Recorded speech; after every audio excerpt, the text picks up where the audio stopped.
Shalom, shalom bien-aimés. Rhapsodie des réalités du dimanche 21 septembre 2025. Pasteur Chris partage avec nous sur le thème Déclarer la parole de Dieu avec audace. Alléluia. Notre verset d'ouverture est tiré de Jean 3, verset 34. Car celui que Dieu a envoyé dit les paroles de Dieu parce que Dieu ne lui donne pas l'esprit avec mesure. Gloire à Dieu. N'est-il pas étonnant que le Seigneur Jésus dise dans Jean 20, 21, la paix soit avec vous, comme le Père m'a envoyé, moi aussi je vous envoie. Jean 20, 21. Cela signifie que vous avez son autorité.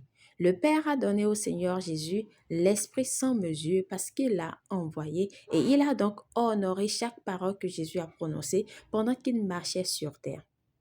De même, vous avez également reçu l'Esprit sans mesure et le Père honore vos paroles prononcées avec foi. Comprenez-vous maintenant pourquoi vous devez toujours être audacieux pour affirmer la parole de Dieu?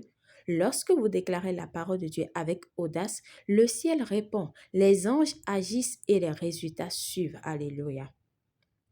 Déclarer la parole de Dieu avec audace, c'est bien plus que réciter les Écritures à haute voix. Il s'agit plutôt de déclarer des réalités divines avec autorité, des paroles qui portent la même puissance que celle qui a créé l'univers. Rappelez-vous, le Saint-Esprit est la puissance de la divinité. Par exemple, lorsque Dieu a dit dans Genèse 1:3 que la lumière soit et la lumière fut, c'était le Saint-Esprit qui a fait surgir la lumière des ténèbres. Il est celui qui fait l'œuvre, gloire à Dieu. Le Maître a dit dans Jean 14:20, le Père qui demeure en moi, c'est lui qui fait les œuvres. Ici, il faisait référence au Saint-Esprit comme étant le Père en lui. Il est le Père en vous. Alléluia. Par conséquent, lorsque vous prononcez des paroles de puissance, de guérison, de délivrance et de vie, le Saint-Esprit les incube et les emmène à produire des résultats. Béni soit l'Éternel.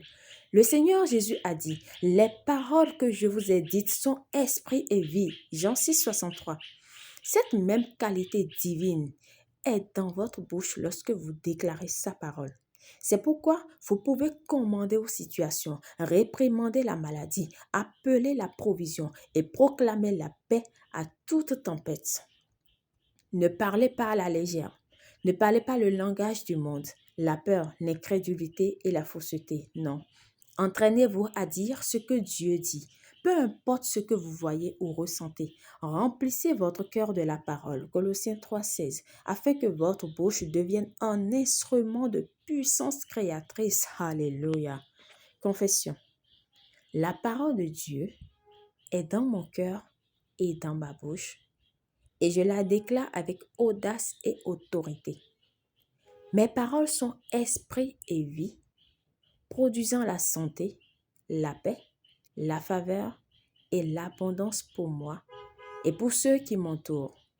Je marche dans des voies prédéterminées, exécutant et accomplissant la volonté du Père au nom de Jésus. Amen. Pour une étude approfondie, nous lisons Actes 4, versets 29 à 31, Jean 6, verset 63, Hébreux 13, versets 5 à 6.